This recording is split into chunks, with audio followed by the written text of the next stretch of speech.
El aspecto fundamental de lo humano está en el amor, es decir, en la aceptación del otro como un legítimo otro en la convivencia. Esto nos plantea Humberto Maturana, un gran pensador chileno, en su libro Emociones y lenguaje en la educación y en la política. Y es un poco lo que yo le vengo a hablar hoy día, de cómo entendemos esta aceptación, cómo comprendemos sistemas complejos como las comunidades y cómo llevamos estas problemáticas a un proyecto tangible. Un ejercicio que ustedes están haciendo en estos 2 días y que es digno de admiración poder trabajar en esto y poder plantear soluciones completas. Esta herramienta se llama Mi Prisma Social, pero antes de hablar de Mi Prisma Social, les voy a contar un poco cómo llegué a crear esta herramienta llamada Prisma Social, por ende les voy a contar un poco de mí. Soy una persona muy inquieta. Desde muy chico partí trabajando, primero poniendo música, después en un kiosco y después haciendo diferentes cosas hasta que a los 18 emprendí junto a mi hermano en una marca de ropa ecológica llamada Alipa. Fueron 3 años de mucho éxito donde vendíamos más de 20 tiendas en Chile, en 5 en Perú, y íbamos creciendo exponencialmente. Nos auspiciaba Red Bull, nos auspiciaban diferentes marcas, nos creíamos los reyes del mundo, básicamente.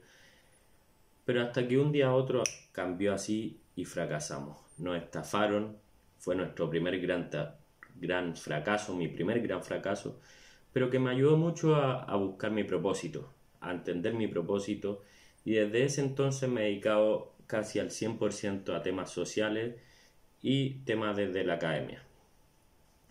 Actualmente soy subdirector de innovación de la Facultad de Ingeniería de la Universidad del Desarrollo, pero anteriormente pasé por otra experiencia. Después de Alipa me fui al Senado a hacer una investigación de cómo hacer una inclusión real de las personas con algún tipo de discapacidad. ¿Qué quiere decir real? Que no sea una inclusión desde el asistencialismo, desde el que los tenemos que ayudar, sino de cómo creamos opciones para que ellos se puedan incluir a esta sociedad o a este conjunto cultural de personas, finalmente en diferentes instancias. Y ahí ayuda a diseñar algunas políticas públicas para incentivar el emprendimiento, incentivar el deporte, diferentes temáticas para la gente con discapacidad. Luego de eso me fui, o creamos junto a un socio que actualmente es mi jefe, un espacio de locura, un espacio donde soñamos, donde hacíamos proyectos que queríamos hacer, que se llamaba GCAO, que era un espacio que mezclaba la tecnología con el arte, donde pusimos impresoras 3D, corte láser en una casa que pintamos, invitamos a grafiteros a pintar, la pintamos entero con murales. Era un espacio de creación puro. Y en ese emprendimiento creamos algunos proyectos, como por ejemplo trabajamos con Pomaire, un pueblo artesano de la greda, donde ellos crean greda como paila o diferentes tipos de artefactos con greda.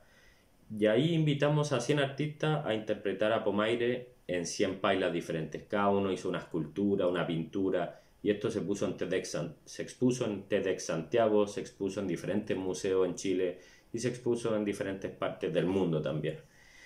Pero a la vez, mientras íbamos creando ese proyecto de arte muy bonito, también íbamos creando sensores de material particulado 2.5, donde podíamos leer el nivel de contaminación más nocivo para las personas y que ellos se pudieran autogestionar la quema de esta greda y así poder hacer menos daño a la comunidad y a ellos mismos finalmente. Y así es como yo me voy a la Universidad del Desarrollo, como les comentaba aquí en mi trabajo actual, y empiezo a hacer clase en ingeniería, donde enseñaba un ramo que se trataba de cómo diseñar a través de la ingeniería soluciones para problemas sociales. Y ahí es donde creamos el Prisma Social, básicamente. Actualmente también pertenezco a 2 grupos de investigaciones, uno enfocado a desarrollar tecnologías para la discapacidad y otro enfocado en educación. También tenemos un programa de educación de cómo nosotros vamos incluyendo el pensamiento computacional en los colegios y en el currículum de los colegios. Pero así nace el Prisma Social, de esta experiencia al ramo, como les comentaba, de ingeniería. Y esto es el Prisma Social. Es una figura que tiene 10 lados, 8 de sus lados son triángulos, que ya les vamos a ir comentando uno por uno, y se sustentan de dos cuadrados. Un cuadrado que es el problema, que debiese ser lo principal de todo proyecto, saber leer y entender el problema de estos sistemas complejos como son las comunidades, como son las culturas. Y figurativamente uno, si da vuelta al proyecto, tiene la comunicación, que es cómo nosotros vamos a comunicar nuestro proyecto. Ya vamos a entender un poco más de cada proceso. Se parte tiene un orden lógico, parte con el número 1, que es los beneficiarios. ¿Qué quiere decir esto? Que nosotros nos tenemos que preguntar quién va a ser el beneficiario o quién va a recibir el beneficio de nuestro proyecto. ¿Cómo es esa persona? ¿Cómo vive? ¿Cuál es su estilo de vida? ¿Cuál es su cultura? ¿Cómo son sus horarios? Entenderlo lo más posible, ojalá. Y para esto también tenemos que leer su contexto. O sea, no solo leer a las personas, sino que ver el contexto en general. Hay naturaleza, no hay naturaleza, hay recursos, no hay recursos, cómo son esos recursos, son económicos, son de materiales, cómo entendemos para poder lograr y tangibilizar esta solución y leer esta problemática finalmente. El número 3, como les comentaba, el más importante de todo el proceso, que es el problema. Y el problema no se puede leer como algo lineal. Cuando leemos un problema que tiene solo una solución es porque estamos leyendo mal el problema. ¿Cómo entendemos nosotros el problema? En este caso, ¿cómo lo aplicamos en el prisma? Es la diferencia entre lo que existe actualmente y lo que la comunidad quiere. Acá se genera una diferencia. Pero esta diferencia muchas veces la gente lee como la solución, la expectativa de la comunidad.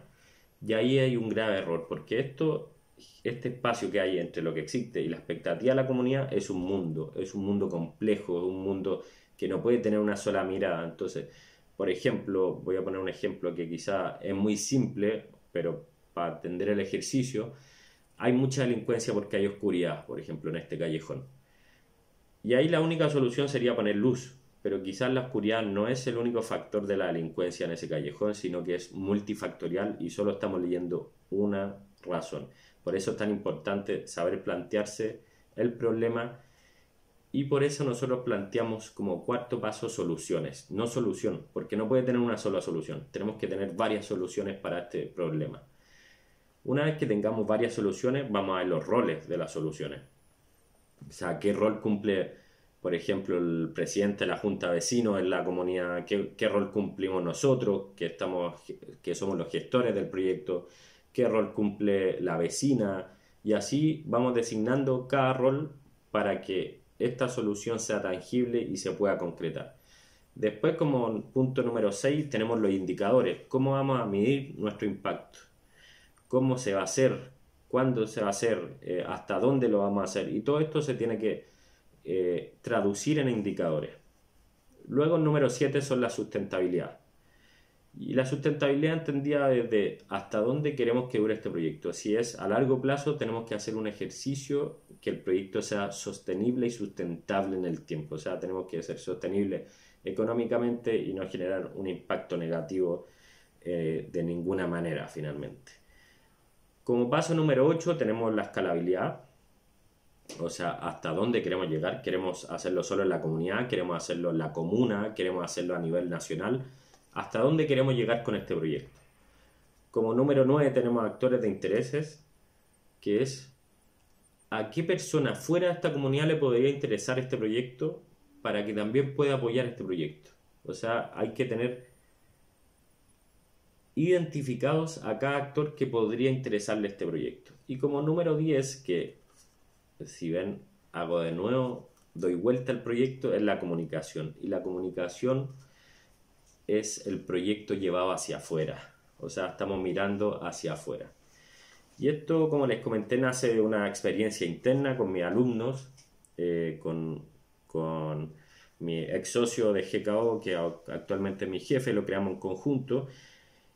Y lo decidimos poner en una página web como manera de poder compartir lo que estábamos haciendo. Y orgánicamente fue creciendo, lo ocuparon en más de 22 países, tuvieron más de 10.000 descargas.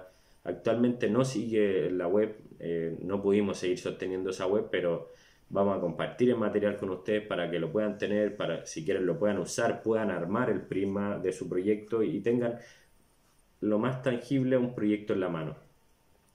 Y les voy a contar un par de historias de gente que lo ha usado como anecdóticas. Como les comenté, tienen más de 10.000 descargas, o sea, hay muchísimos proyectos. Hubo una persona que hizo su doctorado en base al Prisma y a la gente, a los inmigrantes, y cómo el Prisma da una opción de que los inmigrantes pudieran tener su propio proyecto cuando llegaban a otro país, que era muy muy interesante y fue una experiencia muy enriquecedora. Así como también he tenido experiencias con investigadores del MIT, por ejemplo, que lo usan como una herramienta de discusión cuando plantean sus proyectos. Pero también quiero contarle en particular una que la usó una persona que se llama el Farca a los pobres en Chile. Farca es una persona, existe, se llama Leonardo Farca, un multimillonario en Chile, pero él era como la réplica de esta persona, pero con escasos recursos. Por eso le decían el Farca a los pobres, pero era una persona muy humilde que le da comidas a las personas de situación de calle a diario. O sea, todos los días él hace comida para gente de situación de calle. Y él hizo este Prisma y le ayudó mucho, me comentaba, para optimizar sus recursos, para ordenarse, para destrabarse la visión que tenía a largo plazo. Y así también lo han usado diseñadoras y diferentes tipos de personas para llevar a cabo su proyecto. Entonces, más que nada, les quiero dejar una invitación. Les voy a dejar el Prisma, se los voy a mandar, pero para que lo prueben y hagan su propio Prisma y vean un orden lógico de su proyecto que pueda ayudar a destrabarlo y puedan entender sistemas complejos, como le dije, en una herramienta simple. Así que, como les comenté, se tienen que basar en el problema en cada proyecto social que hagan y nada, una invitación a crear y que creemos juntos. Muchas gracias y les dejo aquí el problema.